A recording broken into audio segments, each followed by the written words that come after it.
All right, good morning or good afternoon. I think it's actually just barely afternoon, yeah. Hello there, and welcome back to Three Swords Gaming. So we're going to continue on through our Arknights Enfield playthrough, and I'm starting here at the PAC in Wuling for a reason. In the last video, I talked about um, how I had migrated my factories. So I enjoy the factory, right? Uh, and I like doing it myself, so I don't take blueprints from like influencers or from websites or whatever. Like I like setting up my factories myself on my main account. However, doing the same thing a second time is a little bit less compelling.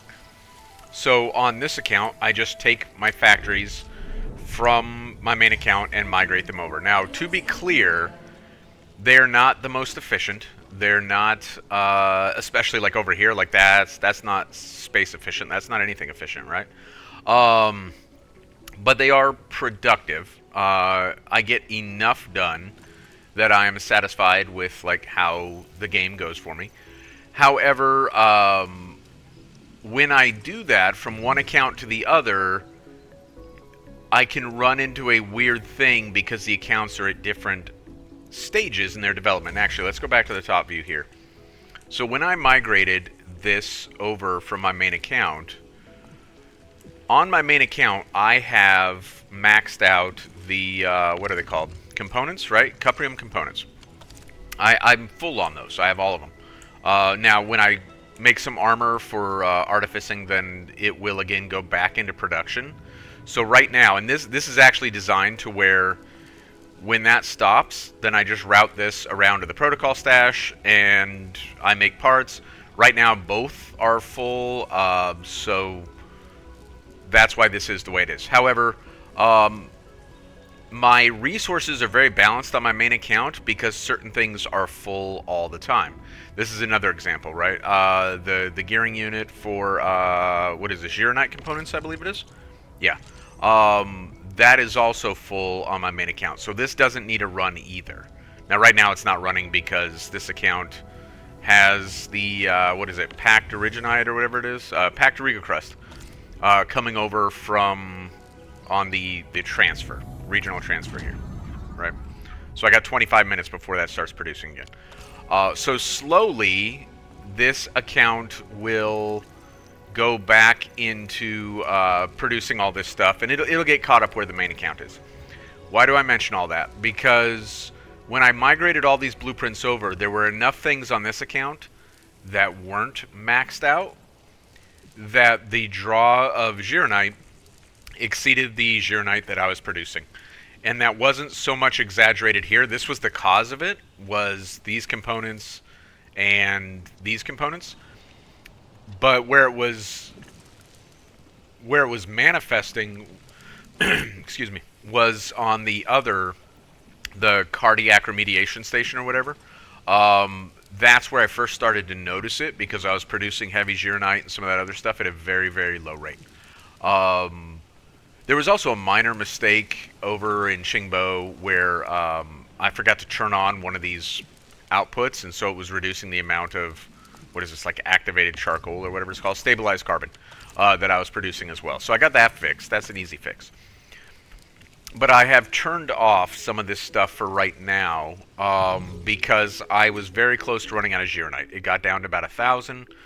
Fortunately, I was doing this on a weekend, so I was able to play early in the morning this morning instead of in the evening when I get off work, or I would have just plain run out of Gironite. The impact of that would have been that it would have started to... Now, I wouldn't have been out like it would have stopped.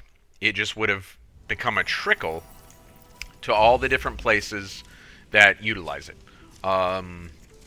So I turned off several things. I also turned off Forge of the Sky here because truthfully we don't need any more heavy Gironite. Like, we have some. And I don't think you even have to produce any for the story to advance. Because remember, where we're at in the story, it's like we need to produce heavy Gironite. But I think they actually give you only need like 8 for that story step, not 2,000, which is about what we have here. I don't think you have to produce any. I think it gives you the 8 that you would use. But I wanted to get my Gironite stock back up, and it should be now. We're at Bouncing around. Stop. 20,000. So it's getting better. Um, and yes, I'm aware this is also not efficient at all because in theory, like these two reactor crucibles should be one advanced crucible or advanced reactor or whatever it is.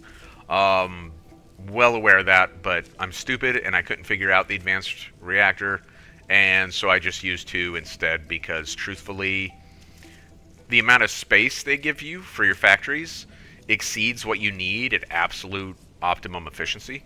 Um, if you were to use all the space in the most efficient way possible, you would not be generating enough resources to support all that production. So, at least as far as I can tell. So I'm fine with this. However, the point is, with this turned off, it shuts down this entire production because because this is off, these fluids are now completely stopped, which means eventually these fluids stop, and everything just gets all backed up. This gets backed up, this gets backed up, everything stops. So we'll turn this back on for now, and we will see what our balance is for Arknight going forward. And hopefully, because I do want to produce some more of these, the Hettnite components. Now, I'm not sure that I actually need to use any Hettnite components to make armor with my current team, although in general they just need to be maximized better anyway. So you can see now this is actually starting to produce again because the something here is tied to all this. Like I used the conduit. I think this is getting water from like over here, I think. So with this shutdown, it even shut down this. Like everything was tied. Anyway, why do I talk about all of that? Because when you bring blueprints over, and so this would be a risk for any like new player or player that's kind of behind like the most recent, as this account is, right? As soon as 1.2 launched, I went hard on my main account, but this account was 10 days behind because I waited until I was recording. If you're someone who is a little bit behind because you have a full-time job, you have a family, you have a life, and you're not just only doing Endfield, then bringing over a blueprint that you find on the internet might actually like crash your entire factory system if you're not paying attention to what your yields and usages are. It's interesting that that spiked for some odd reason, but ultimately we have the potential. So on raw components or raw materials, you can look at what yield is and know that like that will catch back up. Here, yield is below usage, but I know I'm not going to be using any more ferrium ore than I'm currently using on this graph, so I'm like not worried about it. We're not going to approach that actual 120. That's never going to be realized. Where this is relevant is on the Arknight. Like, have we put ourselves in a situation? See, now it's dropped back down where the yield is, and this is very relevant to us. If everything were clicking, we'd have a serious crisis with Arknight, but we're not going to have that. What I need to do is check this again, like after recording today, and see if this stabilizes once, because this is going to surge now that I turned it back on, and then it's going to stabilize based on its rate of output, like over here and stuff. So we'll see. Just the moral of the story, I brought over blueprints of my own making and still ran into a little bit of trouble. If you bring over blueprints from other people and you don't know like how their entire ecosystem worked, there may be risk for you. Now, some folks undoubtedly create their blueprints to be perfectly efficient, to where that's not a risk. But when there's minor inefficiencies in the system, then those could potentially manifest in your whole thing kind of crashing in a weird way that you weren't anticipating. Because of like weird little inefficiencies and stuff. Whoops. And we're starting the story. I'm useless. Not a single word I'm getting inside scrolls. So I better like do the intro now or transition into the story. I was trying to get that that what's it called? The glowy thing. I was trying to get to the glowy thing and accidentally triggered Chen here. So Chen is looking for a way to rescue Arcane, who is trapped in the scroll with Ardashir. That was Arcane's doing. She essentially replaced us on getting sucked into the scroll with Ardashir, which was Ardashir's design. So she made a sacrifice for our well-being, right? Which was her mandate from Zhuang Fangyi. Chen cares because she's old acquaintances, competitors, let's say, with Arcane. So Arcane continued to advance through the Yinglong Special Task Force. Chen did not. She was not accepted. She failed selection, so to speak. She was a 28-day non-select. And Arcane continued to advance down that road, and Chen ended up with Enfield. But even though they were competitors in a way, Chen feels an affinity towards Arcane. Maybe, I think it's kind of implied as someone she looked up to at that point in her life, and wants to rescue her from being trapped with Ardashir, right? Which brings us to now, Chen doing her research. Okay, Chen, it's friggin' useless. Not a single word on getting inside scrolls. I guess you want to save Arcane, huh?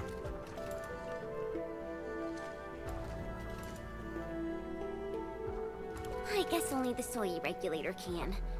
No one else knows how this works. It is a complex machine. And that Ardashir is also inside the scroll. I'm really worried about her safety. As you should be, because when Arcane got trapped inside the scroll with Ardashir, his intent was to have the Endmin there, presumably to try to persuade the Endmin of something, as he's been trying to do for a hot minute. He has no benefit to having Arcane there instead, and clearly has no concerns about killing. He's noted during his conversations with us that he's done it many times in the past. So instead of having the person that he was motivated to not kill, he has a person that he could freely kill in the scroll with him. So Arcane may very much be in danger, right? Chen, you are right to be worried. I thought the two of you didn't get along, though. Well, Endman, I mean, use your eye. Oh, wait. Okay, anyway. We're not on the best of terms. Things were a little bad back then. Oh, please elaborate. And I never thought I'd see her again after leaving YSTF. I didn't expect our reunion to end up like this. I never got the chance to ask.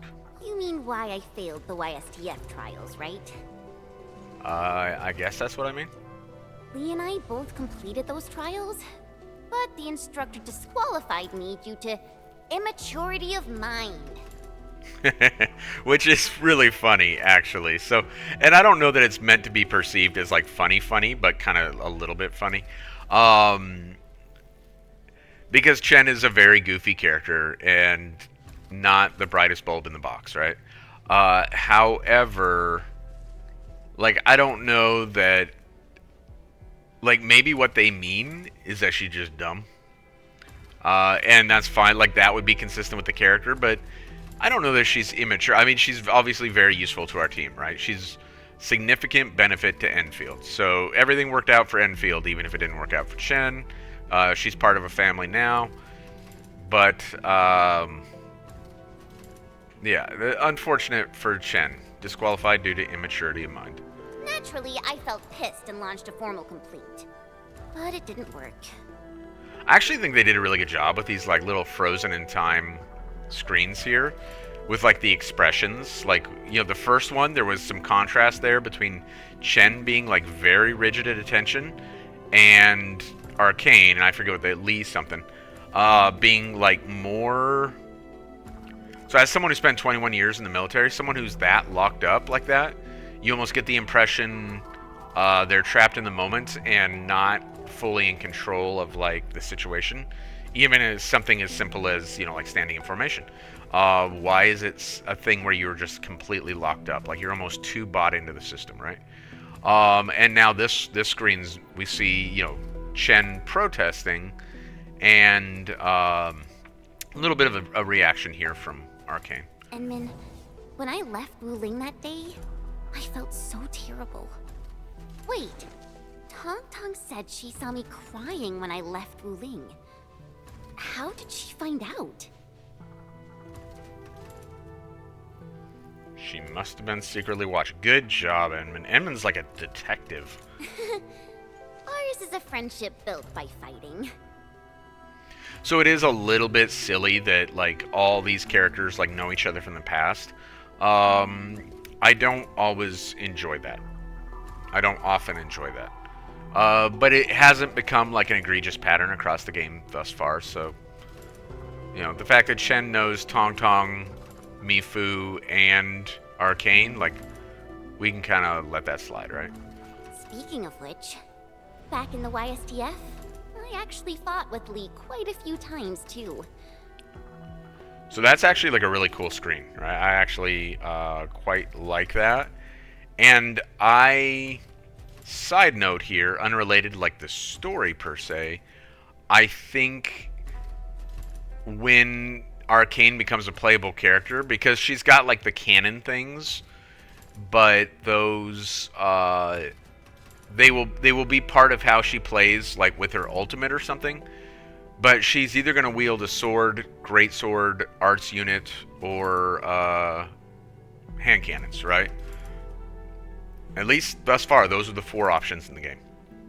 And so this, clearly she's holding a sword here. She doesn't have like the big techno guns and stuff, because this predates, you know, that version of Arcane.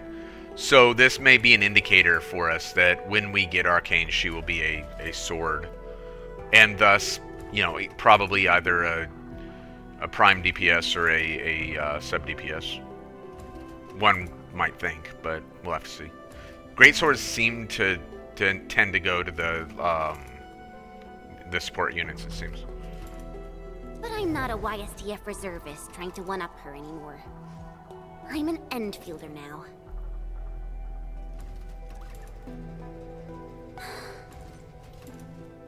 Enman, I want to save her. Well, I think we should.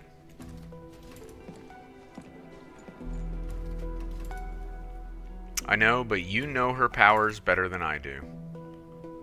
Alright, but... Okay.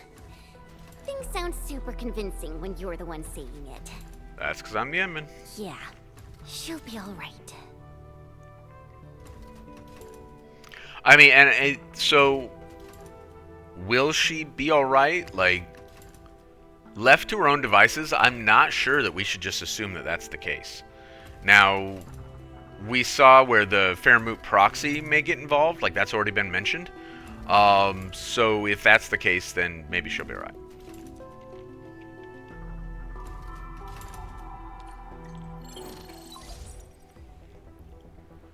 The signal is unstable. I will be brief. Nefereth has been sighted. Oh no. The bone crushers and traitors who left the stockade. Within a few dozen minutes after Ardashir was stopped, Nefereth had already gathered her forces outside the city. That's a little weird. Like, where were they all hanging out? Like, we've been all over around the city. Where were they all? They were just like lurking behind the trees? She came prepared. And now, even the Blight Tide moves as if obeying her will. Please meet me at Wuling's. The signal is cut. Everything is unfolding as we predicted. Nefereth's goal must be the same as Ardashir's. To destroy the Shirenite Dam and tear open the very large rift. She wants to drown this precious place in blight. Endfield will not stand by and let it happen. A decisive engagement is imminent. A decisive engagement. Doesn't Perlica say that during her idle chatter? Doesn't she say decisive? She really likes that word.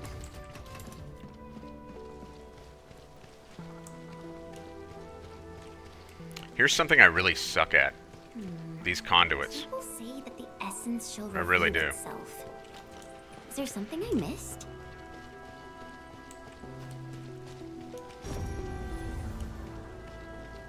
This is what I was trying to do when I triggered the... Are we collecting this? Yay. Understood. Oraline. I'll They're keep an called eye out. Oraline. Okay. let's go see what Zhuang Fangyi has for us. Wait a minute. Ah, there we go.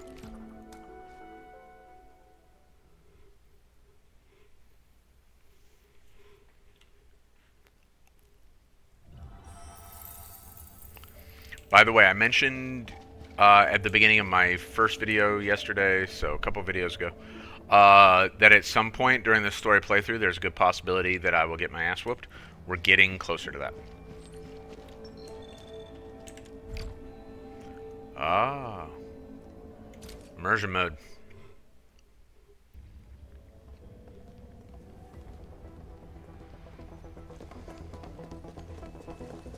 Endman, you are back.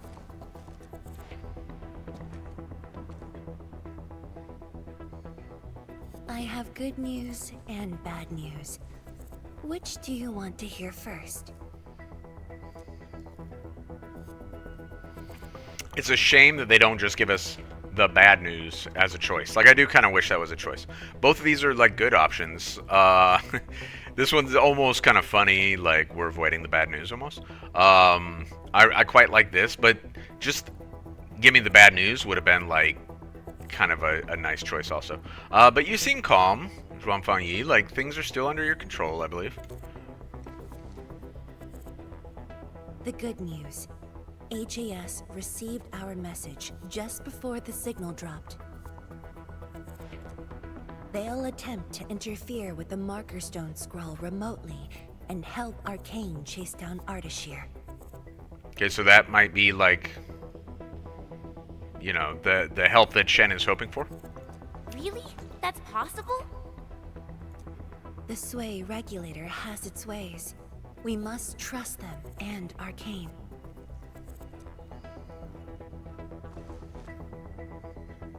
Then, what's the bad news? Wuling City is on its own. Oh no. The Landbreaker mobs are not much of a threat, but Nefereth commands the Blight itself. She can strike directly at the Sheer Night Dam. From this perspective, the Landbreaker leader is an inherent adversary to Wuling. Or, more broadly, one to the entire civilization band. We must stop her here.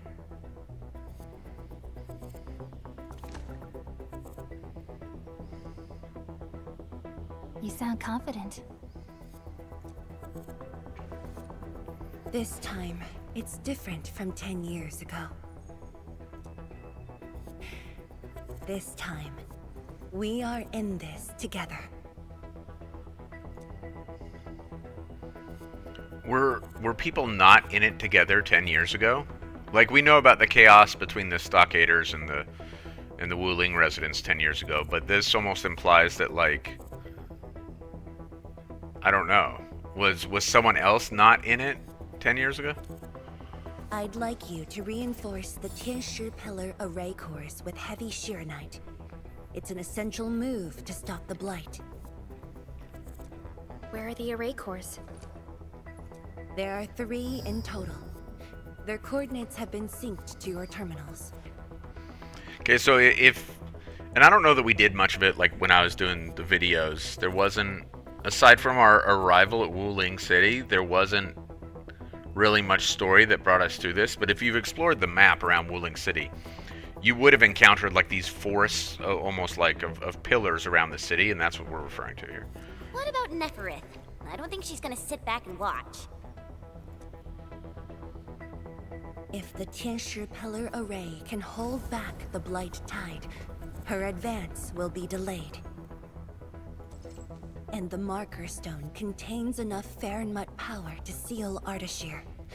She won't dare take the risk with so much uncertainty. Imagine this. The Endmen and Wuling Tianshi are on the battlefield, far from the main pillar. Then, what would be the best move for her? So it was a little bit difficult for me to soak up, I guess because of the phrasing, what Zhuang Fangyi is describing here. So in other words, Enmin and the city guards and stuff are all out here, and only Zhuang Yi will be up here. And the answer is to attack Zhuang Yi directly, right? Tianshi Zhuang, that is far too risky. Arcane, the Tianshi, you, everyone is taking a risk. Why should I hold back? So this is like a good opportunity to talk about Zhuang Yi or Tianshi Zhuang or whatever we're calling her. What is her role? Because it seems to really vacillate between, like, she's an administrator and she's a ruler. Like, at times it's almost like she's an empress, albeit of this, like, little research city. And at times, like, she seems to have a very administrative role, but she commands, like, military or at least city guard, and, like, I don't know, it's very weird. Like, it seems that both are her roles, and they just lean into whichever one is convenient for the story at any given time. This place is the heart of the main pillar, the palace of Shiranite. So you even refer to where she resides as a palace, right? And the most effective, most expensive trap I set for Neferith. Ah, ha ha ha ha, good job.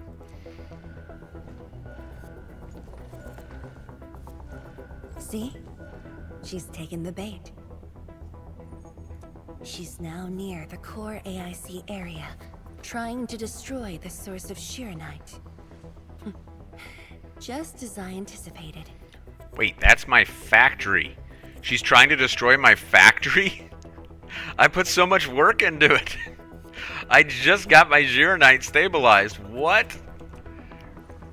Time to unleash mayhem, Endman. Show our enemies what you are capable of.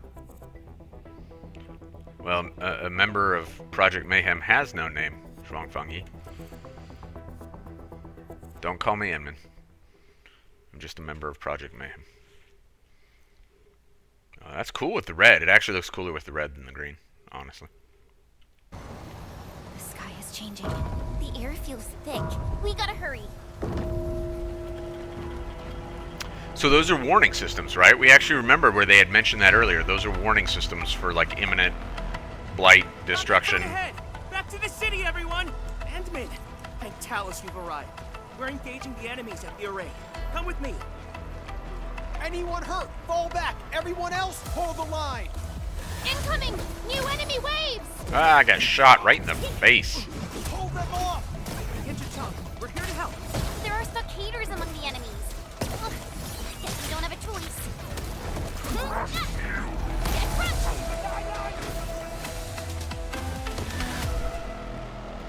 Endman, thanks to you, we held them off. But the array's now in terrible condition. The surging blight tide and the rampaging landbreakers are too much for the array cores. They are overloaded. The arrays are Shiranite based. If heavy Shiranite can reinforce array cores, it should be able to repair the damage as well. Heavy Shiranite? This must be Tianshi Zhuang's arrangement. All right, I've just synced the array core repair access with you. Careful out there. If one of those Tianshi pillars falls to the ground, it causes a shockwave.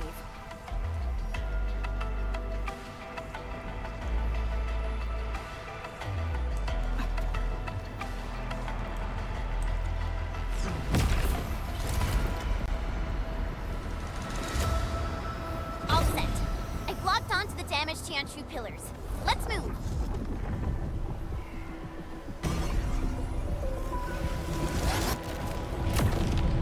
Endman, watch out for the shockwave.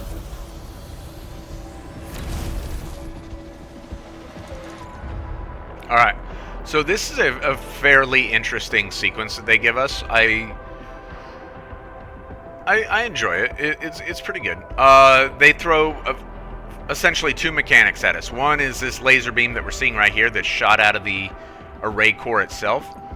And then the other are these shock waves that radiate out from the pillars. And then we just gotta go to the pillar and fix it up, right? That's what that is all communicating there. So there's the shockwave. Use heavy shear. And you can see, okay, so it's 9. We have 9 total of this custom heavy Gironite, which is different from the Gironite, the heavy Gironite that we manufactured, right? So I don't know that you can't just go to this part of the story regardless of what you do with your factory, to be honest. Alright, to repair the TNT pillars, Endfield. This also reinforces the array's defenses. Yay. Alright, now approaching this other pillar should be easier because we have less shockwaves to worry about.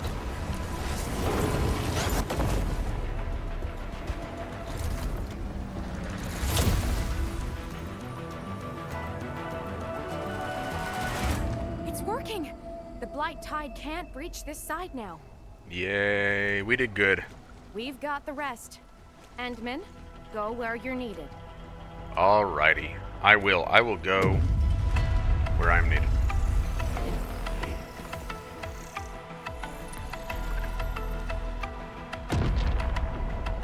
Oh, that doesn't look good. That's the Institute's direction. We should hurry over there. Quick way through the city. PAC is close. Let's use the zip lines to get across. But we can't verify the coordinates with Dijon now. When we deployed the AIC, I memorized the PAC's coordinates. I just need to calculate a few points and set up multiple zipline pylons. There's still time. Let me try this. You made it? Nice, Pearly! With you around, we might not even need Dijon. Just a bit of luck. Endman, let's get going.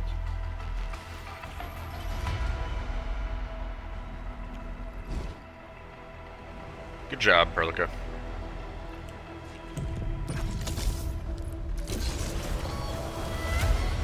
This is kind of a fun sequence. It actually reminds me of like the very first time you do a zipline during like the introduction, kind of before even the tutorial.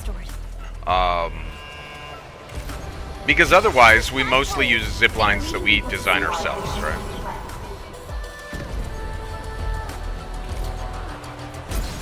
And they give us the button to just keep cruising, which is also, like, a lot of fun.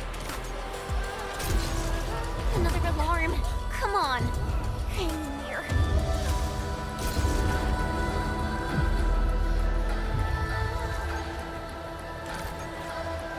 Struggle if you must. Watch the flames! That's Tianshika. We're not too late. Stay calm! Hold your ground! Secure the rear first! Protect the fort! Yes! Ready.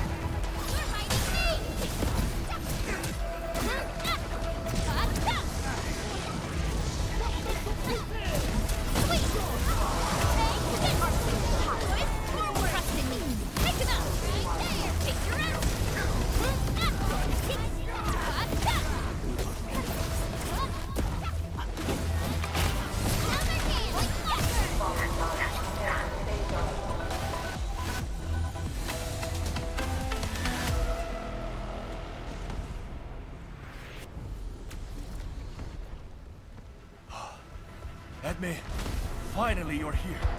Why is this guy always running up to us at the last second?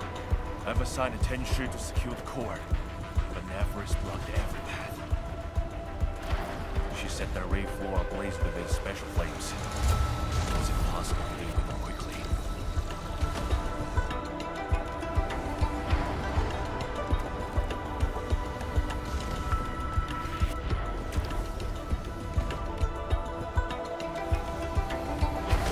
She's keeping us from reaching the core. Just like those at the marker stone. They're nearly impossible to put out. No need to extinguish them. We'll just make new path. Master Pan and his crew are on their way. Make way! Big guys coming through!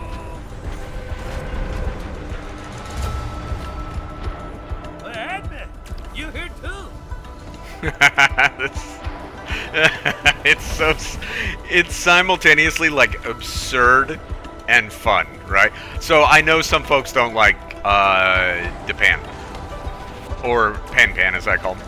I quite like him. I find him entertaining. I find him enjoyable. And while this is colossally like cheesy, I do like it. Like, and we got like super cool sunglasses fishing vest guy like controlling this thing with the magic and stuff. Like it's so ridiculous that it's fun. I enjoy it.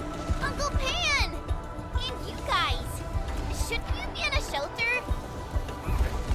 Hey? Shelter? Nephris is already turned Wooling upside down. Hiding won't do us any good. We've got your backs. Just go ahead and do what you need to do. Don't worry about us. Hurry. Okay. A little bit of a warning. I suck at this.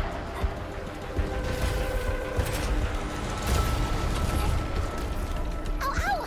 My boots are catching fire! These devices won't last long in ether and fire. Ah, hurry through! It exploded! We're cut off. The gap is too wide.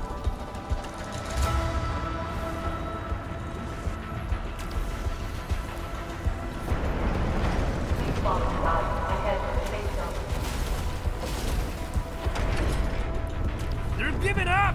Jump!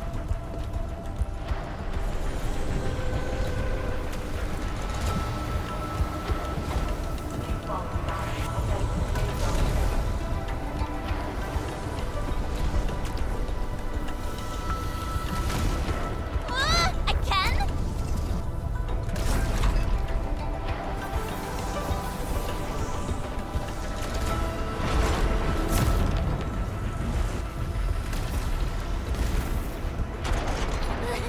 Phew! Thank Talos this one holds up. Endman, it's there. The array core. The damage here is severe. Stay alert for shockwaves and flames.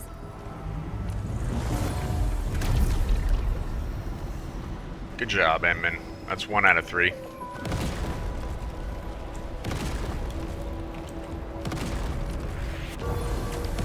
So really, the faster you do this, the easier it is, right?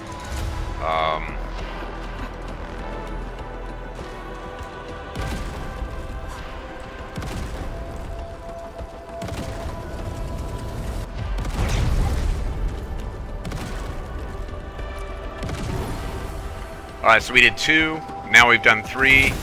We got 4 heavy Zyrnite left. Pretty strong indicator of what's coming next, right? You're back. The core's repaired, and this side should hold. By the way, have you seen Chang Yun? She's fighting alongside the watch guards. Glad to hear. I must do my part as well. We will keep this area secure. Don't worry. Every neighbor who can throw the punch is on their way.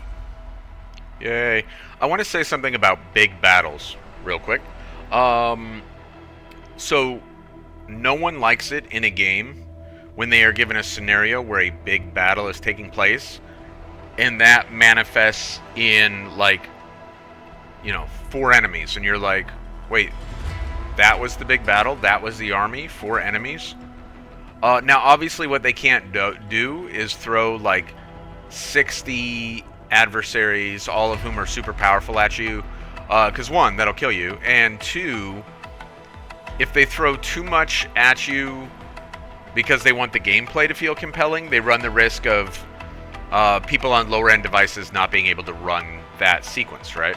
So that is also a concern. So if you're only going to throw a few enemies at someone during a big battle, then you kind of need to do 2 things. 1, you need to frame it. You need to give them a reason why the main character, your player character, is only fighting a few people, which needs to be things like this, that everyone else is also fighting, and you're one part of a bigger thing. And so that functionally does it. Do they do a perfect job here? I don't know about that. But at least we get, like, the general concept, right? 2, you need to make the environment feel epic so that it feels like a big thing, even if you're not fighting your way through the proverbial horde, right? That is what they do well here. I think they still could have done a little bit better job of making the adversaries themselves feel like it's an overwhelming thing. A handful of landbreakers doesn't really do that for me. Again, they try to frame it in a way to where I understand why I'm only fighting 8 landbreakers or whatever. I'll give them credit for that, but even if that doesn't quite hit its mark, stuff like that, like what we just did with the platforms to get over the fire and stuff, that makes the entire engagement feel epic, which kind of bails them out of what they can't do, which is provide, 300 assets around you all doing separate things all at once, because, like phones and lower end PCs and stuff like that, they're not going to be able to manage that many different assets all at the same time. Huh? Thunder?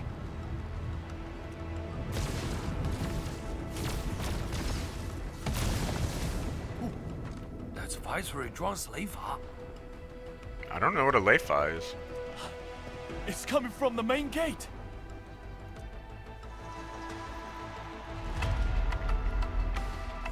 I don't know what this means, Nephris taking everything on this. So we'll just make the observation that's the only core left vulnerable. It's the one we haven't got to yet, right? And then it's time to make our move. That's what I was thinking, Perlica. Let's make our move. Just as soon as I take a sip of coffee. The citywide contingency plan is in effect. Alright, now let's make our move.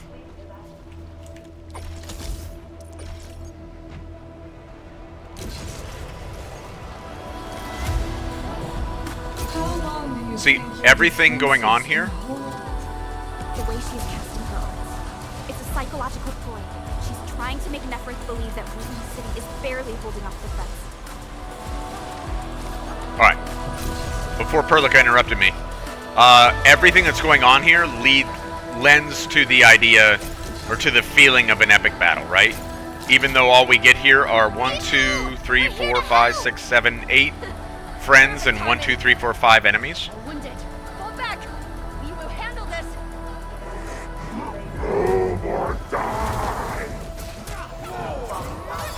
Ready to strike. Crystal up. Permanent support ready. Hey, here's our chance. Stay sharp. Another wave incoming. Plunder! Let the flight eat them all! Take your edge.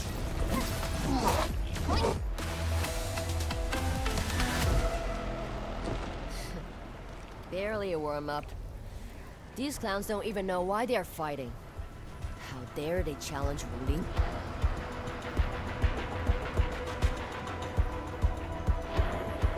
The enemies are holding back forces. We must repair the core before they hit us again.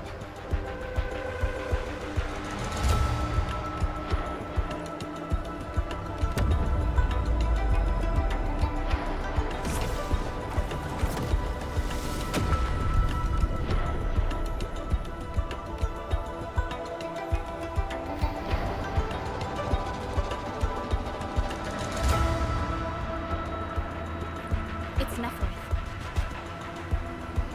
So when Perlica says it's Nephris, I think literally the purpley fireball that flew towards the building and slammed into it was literally Nephris. I used literally twice in the same sentence.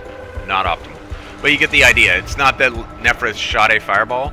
Nephris flew into the building to confront Zhuang Fangyi herself. That is a good shot of Mifu.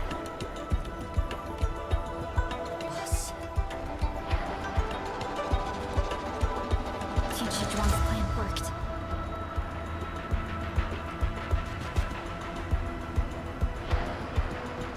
Should we go help Qian Shuang?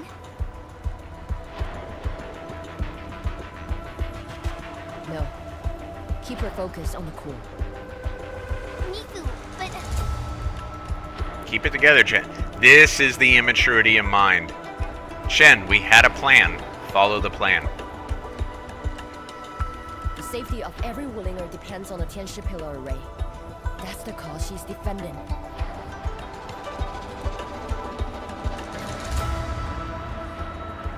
Boss is stronger than you think. If this is her plan, then I'm fully with her. I got it. Good. I will regroup the watch guards. We will buy you time.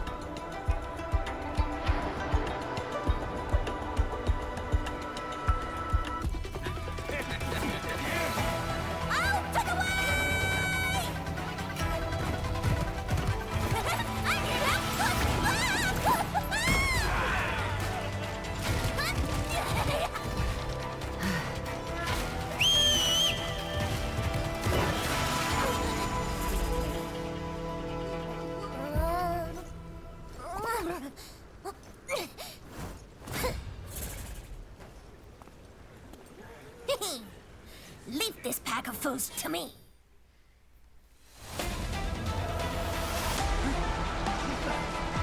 Hey, Dark Mask!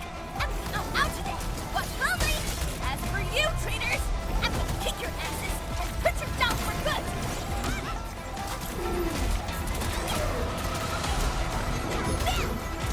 So this, I super enjoy that. Super enjoy it. It also messes me up because I play Tong Tong as my main on my main account, and so I immediately try to use Battle Skill 1 to activate, you know, her battle skill, and that isn't the right one. It's 4, because that's where they insert her on the team when they give her to you. So then it messed me up, and I immediately used the wrong battle skill. But I love Tong Tong's arrival, and I love that Tong Tong is now your character here, because that probably feels great for the players that haven't pulled her, right? I assume. Switch! We will hold the line here. And of course they give us, like, this, right? Like, this is both a throwback to earlier, like the 1.0, 1.1, but also, like, kind of a payoff for a team that I think a lot of players would like to experiment with. Like, I don't know that Mifu and Tong Tong are going to complement each other as a team when Mifu becomes available.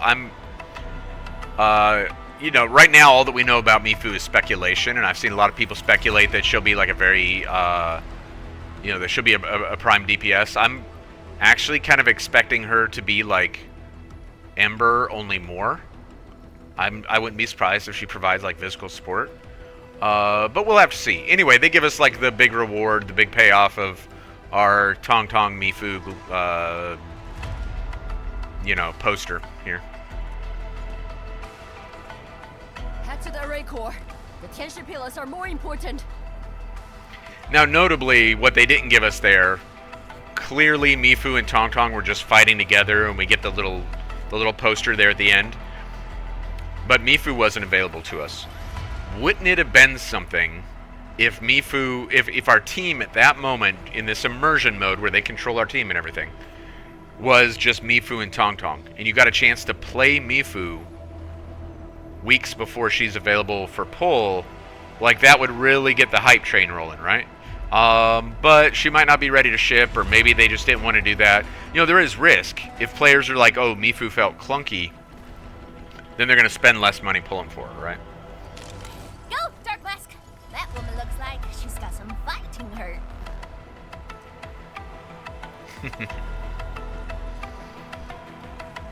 Tong Tong's a fun character. This core is severely compromised. We must wait for the right moment.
Looks like the Tianshi pillar array's running again. That should shield the city from the Blight Tide. At least for a while. But this isn't over yet. Neferith is right there. Edmund, you are the only one who can help the boss. Don't worry. I won't let her fight alone. Thanks. Dark Mask! And Neferith owes us a blood debt. You go bring her down! Tell her she picked the wrong fight with Shingo-sake.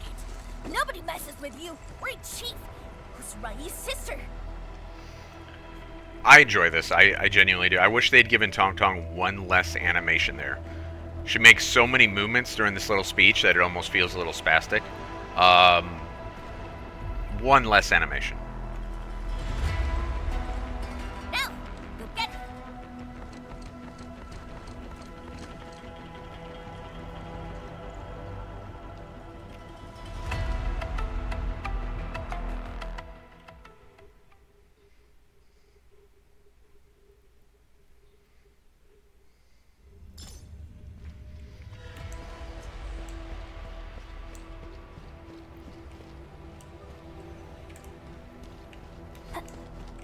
Oh, it doesn't even work. I was going to get a quick rest in. No rest for the weary. All right, here we go. In there. Endman, Chen, are you ready? Oh, I guess that would probably work if I said, hold on, I'm not ready for this. Well, what are we at? We're at 53 minutes in this video. Let's go ahead and do this. I hear Orignium singing. Do I have Perlica in the 4th spot on this? Oh, yeah, I do, actually. Yeah, I mean, I don't have a better team.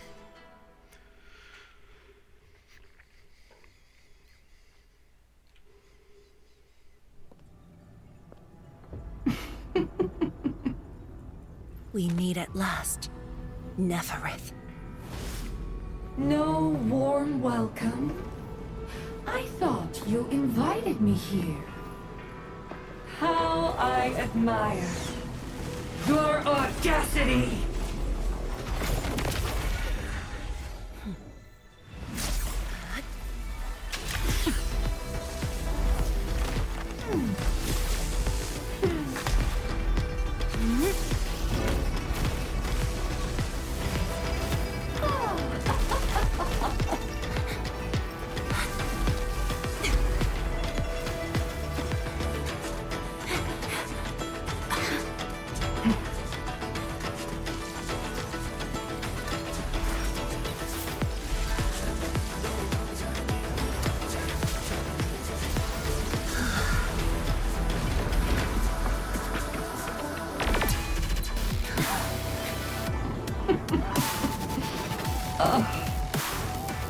My dear, dear savior, you're finally here.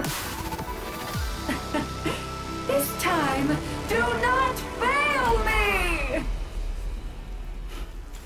Come forth and claim my heart.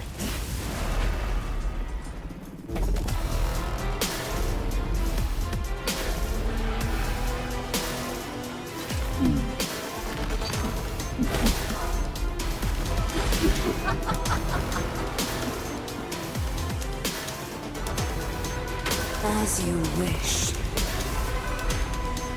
vermin.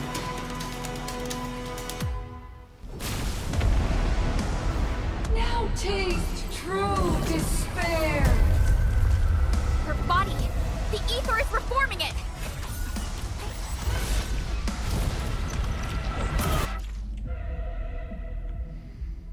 Alright.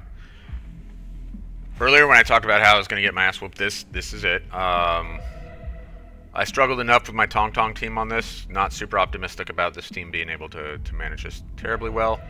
And like I said in a previous video, if this takes me multiple tries, I'll obviously cut that out of the final product. So they give us a mechanic here, right? Which is this high jump that allows us to dodge, you know, this devastating attack that you see here in the video, this wave that comes at you. And then, while high jumping, if we attack, then we get this attack from Zhuangfang Yi, who's like floating up here above us with this giant greatsword that will do a whole bunch of damage and interrupt Nephrith. There is a cooldown on it. You can't spam it. And truthfully, and if for some reason you had ever watched any of my Guild Wars 2 videos, I would have mentioned this a number of times across various Guild Wars 2 encounters. When there gets to be too many buttons and too many things going on the screen, that's where I start to struggle. I'm a very, very smart person, but with lots of shiny things, I hit cognitive overload a little bit. And so you're going to see me struggle to utilize this cast lightning effectively. But that is the mechanic they give us. That is the trick to winning this fight. Go! Do not fear. The Sheer Knight answers to my will. No! Hit her with everything!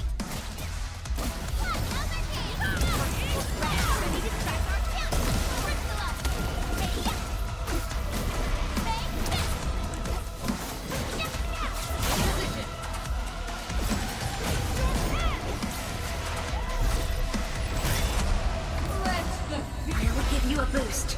Nice timing.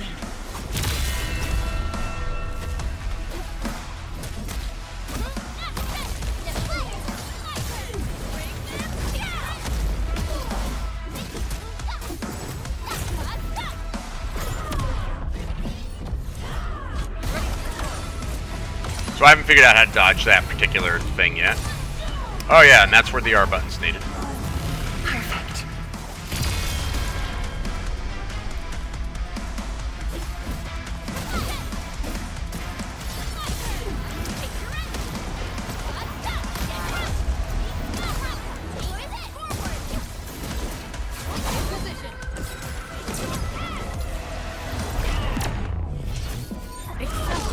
Go!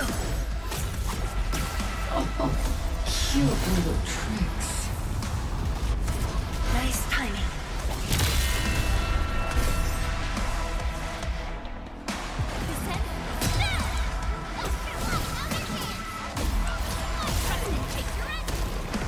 No second chance. Cast off as cast! Commence L7, annihilation!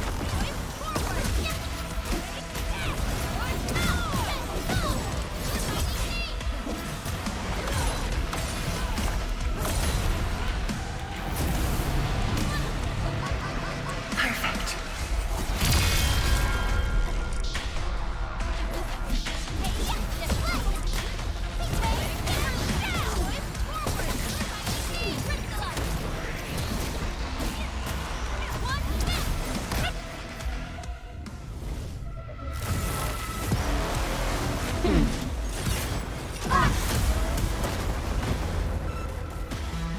That's pretty cool.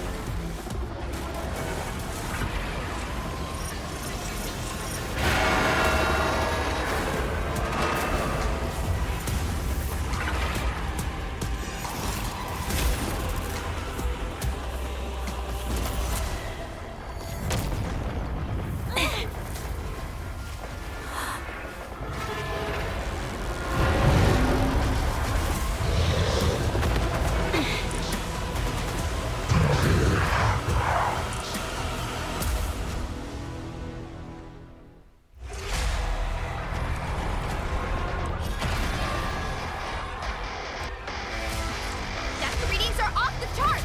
Stop her now!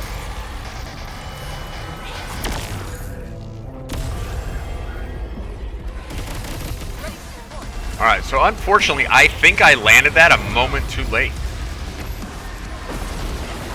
Busted her defense! Do it!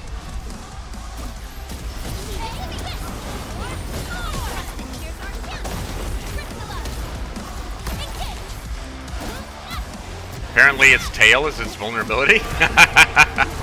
Alright, man. Expose her weakness!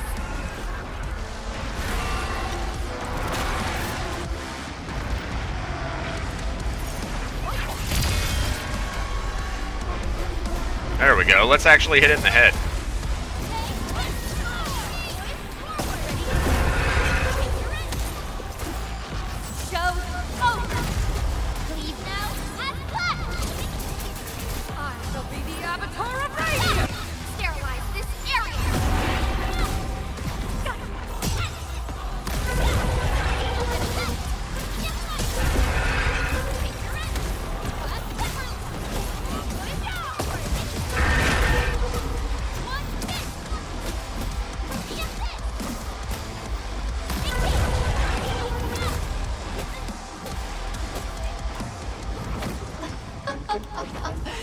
Now, taste ether yourself. Shatter the anchors. Tired already? The old you was never this delicate. Stay strong. Try harder, Savior.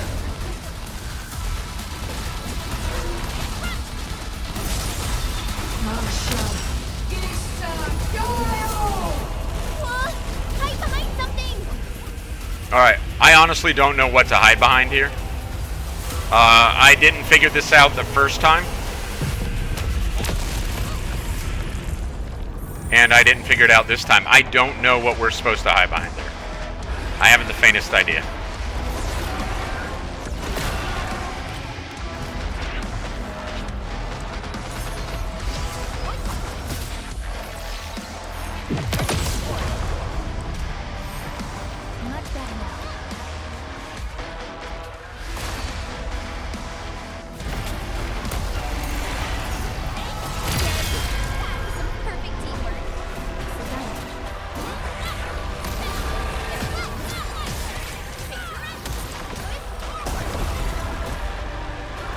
Your end awaits.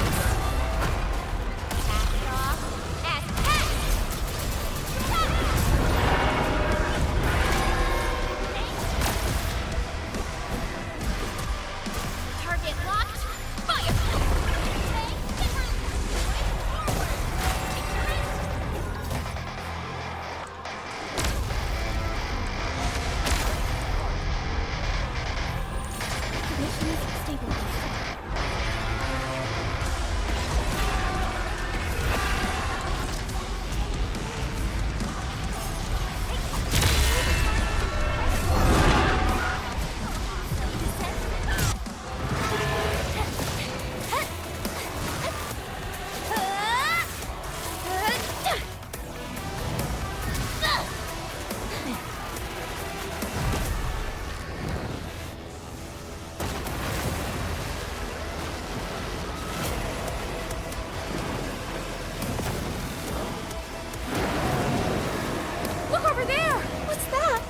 Pillar's been breached! Is she calling in more enemies?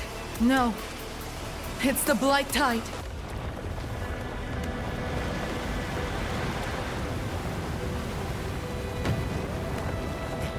Hold the array!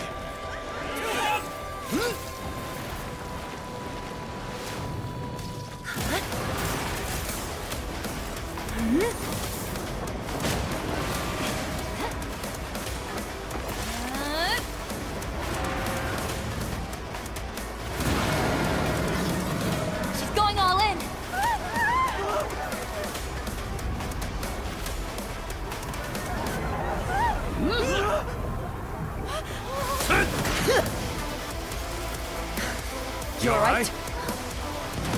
Don't worry. Leave this place to us.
blight tide has ebbed away.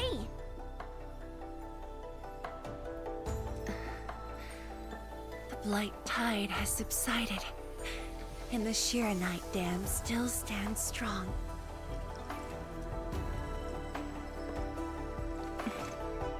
We did it, Endman.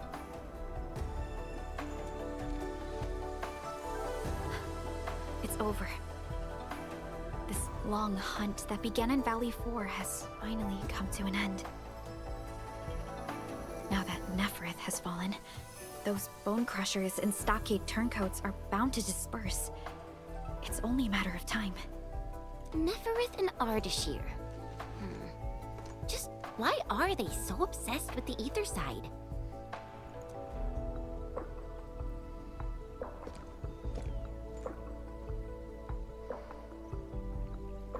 Okay, we got two options here. One, we could say, well, the exiles, because that's what Ardashir told us, right? That is the answer to Chen's question. Or two, we can just say, well, perhaps things are only just getting started. Which is kind of course, because it's a live service game and it's only been around for like 3 or 4 months. Where are we at now? Mid-April? Like 4 months, right? But it's the exiles is the actual answer to Chen's question. Qian Zhuang, are you hurt? It's okay. I'm just a bit tired. You've been directing the Shirenite alone, and you just fought a fierce battle. Qian Zhuang, you should get some rest. Don't worry. This isn't the first time. What, do you kill dragons often? Like, I don't... Oh, okay. It's just that looking back at what happened feels chilling. Especially after I let my guard down. Okay. This killed me the first time. It was this exact frame. Right here, like everything like it is right now. And I couldn't help but notice the first time I played through this. This eye is looking right at us. And this one is like... I'm sorry, but they messed her eyes up. They did. They do a great job. They do a fantastic job. And that entire cinematic was pretty good. I wasn't a huge fan of the music. Like, I would have just preferred... Like, we didn't need vocals. But, overall, like the studio does an amazing job. Her eye is wonky. Nefereth really was a powerful enemy. Yep. My fear wasn't of defeat. In fact, when she attacked the main pillar, I felt a measure of relief. My only real fear was for Wuling, and the harm it might suffer. See? Her eyes look much better there. Although, admittedly, that one is still a little further in than this one. But at least it looks much better there. Like, Chen's eyes are fine. And what of yourself? You know, maybe that's part of her character. Maybe she actually has a wonky eye. Myself? Nah, they look good there.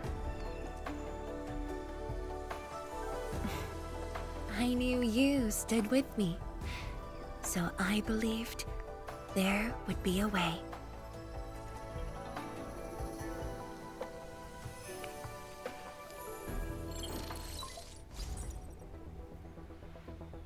Boss?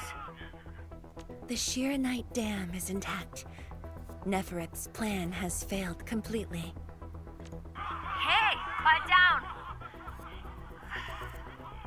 I will deliver my report on the city. The enemies melted away with the blight tide. The watchguards are triaging the wounded and moving them to the clinics. Enough! I said quiet! All of you, to the residential area! Boss, what's our next move? Calm the people and restore normal city operations. There's much to be done.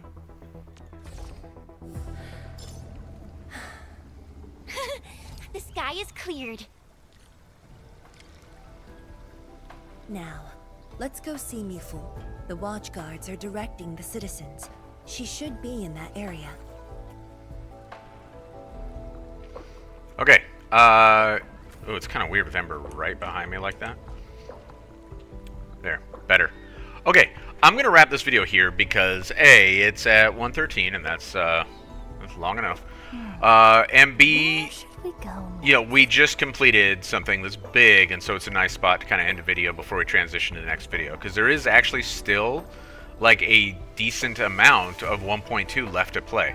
And that's where I was particularly surprised. When I got to this point on my first playthrough, I thought, oh, we have like a little 30-minute little closing thing that we'll play through, and then that'll be it for 1.2. And I could not have been more wrong. There's still quite a bit, like 2 to 3 videos worth of stuff still to play through in this patch. So we have a ways to go. Before we close out, I have a few things. One, that went actually much better than I thought it was going to. Not that I was amazing, but we were able to get it on one go and actually like in a fairly respectable fashion. 2, I did, vocals to the music notwithstanding, really enjoy the cinematic. I thought it was really cool. I do have a critique beyond the vocals on the music. And I guess that's like some band or something. Like they also, like the YouTube ad for the game also features like a song by a band. I think they had like a marketing deal with some band or something. I don't know, man. You know, like, I mean, I guess Led Zepp was already booked. Another little critique with the cinematic. And don't get me wrong, it was like really, really cool. It genuinely was.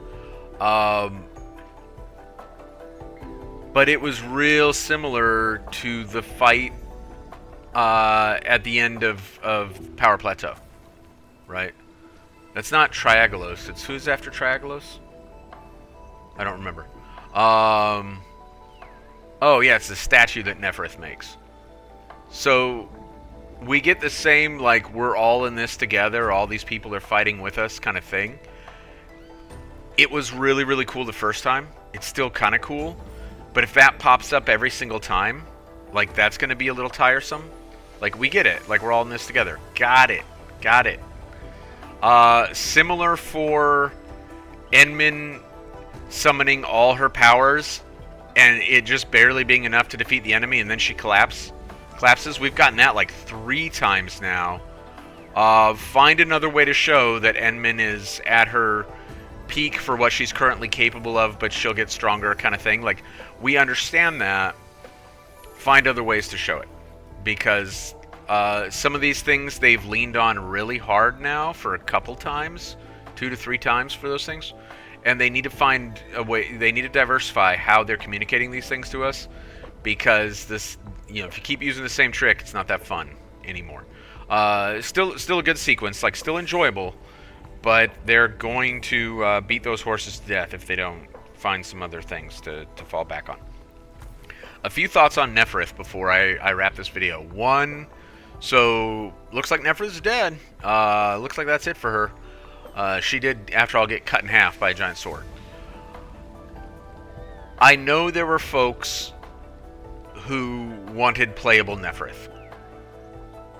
And she was cool in her own way, and like, the, you know, if you're like, you know, the edgelord type and you want like, you know, the evil goth girl playable character, then I guess Neferith might have been that for you. And it, like, I get it, but I never thought she was going to be playable because her textures aren't quite the same as the playable characters.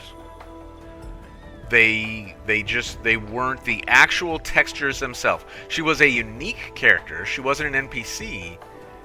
But, and I would even contrast her against Ardashir, where Ardashir's textures appear to be genuinely higher quality than Neferith's. Her textures were fairly simple. Not the asset, but the actual textures used to create the asset. I never thought Neferith was going to be a playable character, and I don't believe that now. I don't believe there's going to be a rechanneling or reconvening of Neferith or something like that where we get her in some playable form. I mean, could they do that later if the player community just like cries about it a lot? Maybe, but I don't think that's the plan right now. I think that's it. She's gone. And I'm good with that, but I'm sure there's folks who are going to be sad about it. But that's firmly where I'm at on Neferith as a playable character. So Neferith is clearly incredibly powerful, and was, when we first encountered her, the only person that we were aware of who could directly manipulate the ether like it's arts, right? I think Neferith is one of the exiles, and I think we're going to get a lot more of that, even though she is gone. I think that she's going to continue to be like a talking point. I think it's a thing that Ardashir will refer to later, that Neferith was one of the exiles, and there are many more like her, and that gives them some longevity in the story, right? That Neferith is just one of any number of folks who can come out of the ether side that we will have to continue to encounter. So I'm kind of expecting that. Okay, let's wrap the video up here because I want to get one more in today, and I want to advance this story a bit more.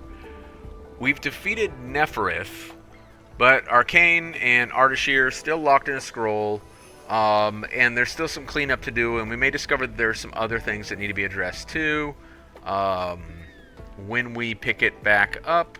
So, thank you for hanging out with me. Fortunately, I didn't get killed by Neferith, and when we come back, we will get to more of the 1.2 story. Thanks, and have a good one.